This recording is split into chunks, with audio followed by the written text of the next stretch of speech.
Hello, everyone. This is Outnumbered. I'm Kayleigh McEnany, here with my co-hosts Emily Compagno and Harris Faulkner. Also joining us, Fox News contributor and editor-in-chief at The Federalist, Molly Hemingway, and host of Making Money on Fox Business, Charles Payne. It's Friday. Yeah. Let's raise the roof. Let's do it. We begin with new questions about our 80-year-old president. President Biden was in Colorado yesterday to deliver a commencement address at the United States Air Force Academy. His remarks, they were quickly overshadowed, however, after he tripped and fell over a sandbag on the event's center stage.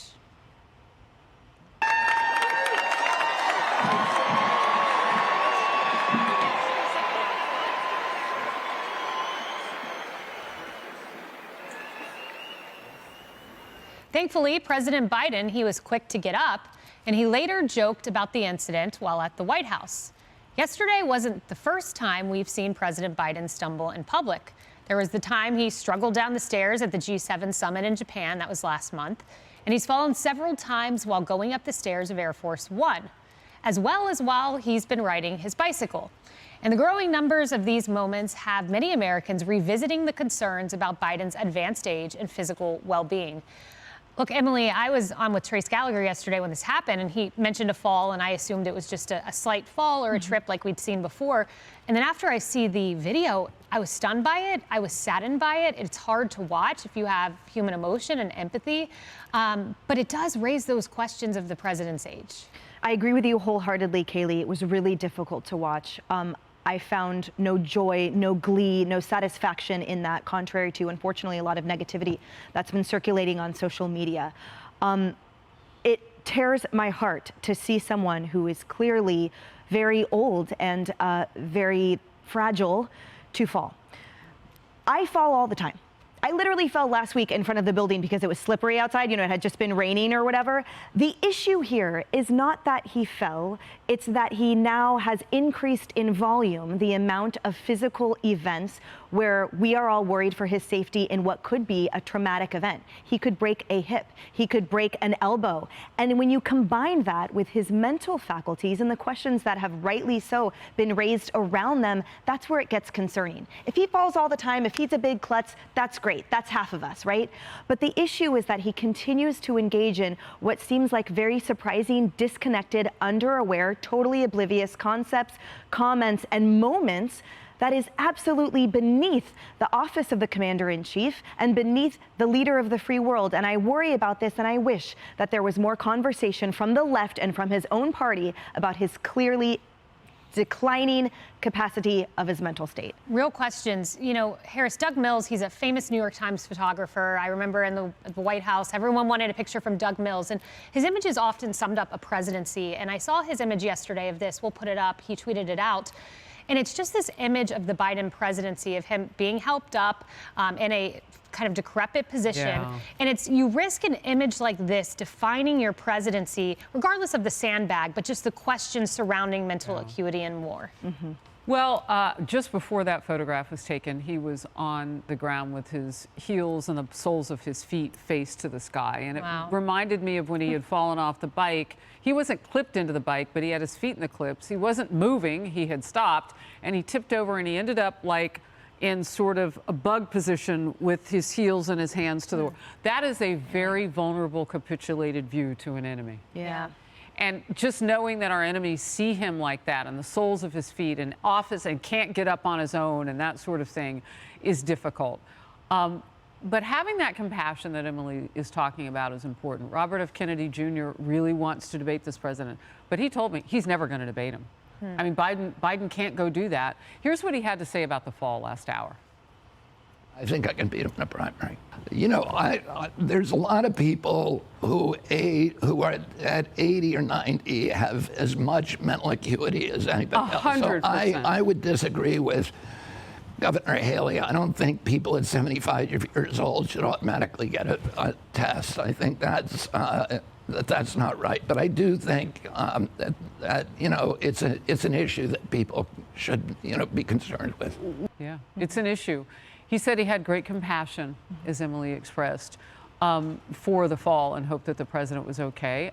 Donald Trump said the same thing. DeSantis took a little bit of a jab at the end, but he said basically the same thing, hope the president's going to be okay. But this is about whether or not he can do the job. And Kennedy now has ticked up back again to 20%. He was at 16 in Fox News polling. Now in CNN polling, he's back at 20%.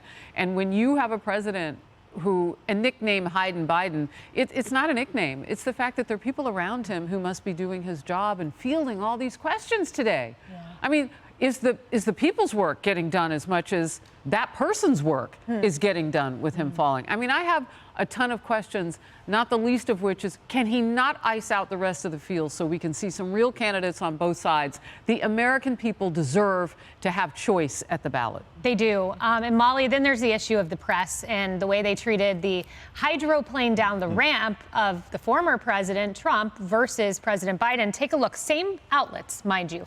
New York Times. Trump's halting walk down ramp raises new health questions. Totally ridiculous. Biden is doing 100% fine after tripping while boarding Air Force One. Quite a difference. Hop on over to Washington Post. Trump tries to explain his slow and unsteady walk down a ramp at West Point. Next time, Biden stumbles climbing stairs to Air Force One. And then CNN, why the Donald Trump West Point ramp story actually matters. It didn't matter. But then you've got this. Biden is fine after falling off his bike in Delaware. White House says it's just breathtaking, the differences. Yeah, it's really stunning how much we're dealing with a propaganda press that will go so extreme in one direction and then just go 180 degrees the opposite. It's a problem that we have to deal with. I'm also remembering that President Biden himself, when he was running for office, mocked President Trump for carefully walking down a ramp at a service academy. And then here he is, you know, flailing yesterday. It seems pride goeth before the multiple falls in this case. But the media think that if they can lie about this and they can lie about all the problems he's having, not just physical falls, but his, you know, his stumbling in his speech, the way he doesn't make sense sometimes, how awful and difficult it is to listen to it. They think they can just cover it up. But the world is watching. I mean, I think your point is exactly right, Harris.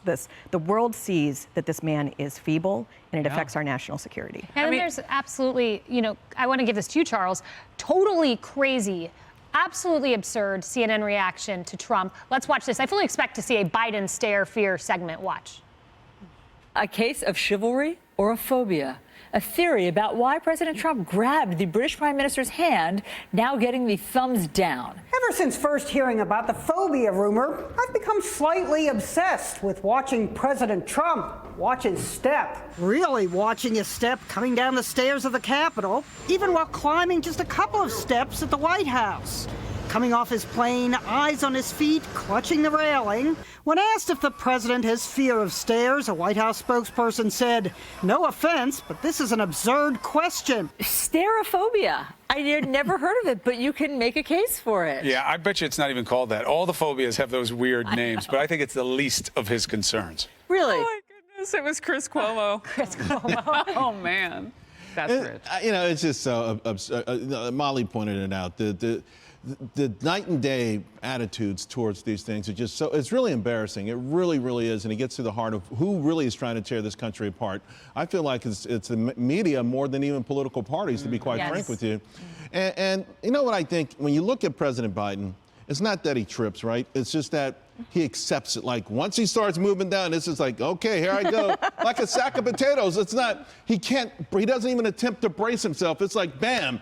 And this gets back to what you were saying. I have bad knees. Yeah. I have starophobia. Okay? Yeah. I'm watching. By the way, I'd rather go up them than down them, right? Yeah. I'm watching these stairs. He has also fallen up. Right. Yep. And so here's the thing. It's almost like, combined with the other mental faculties that we've seen, it's almost like a Mr. Magoo caricature as the president of the United States. And that's what we should all be worried about. Yeah, but he's got to be real. He can't be a caricature. But he's like a Mr. Magoo caricature. Forgetful, turns the wrong way, falls here. He's almost like Mr. Magoo, but he's in the White House. That's true. Well, according to CNN, apparently the White House press shop clocks the number of times his age are mentioned. Pretty sure that tally is pretty high today.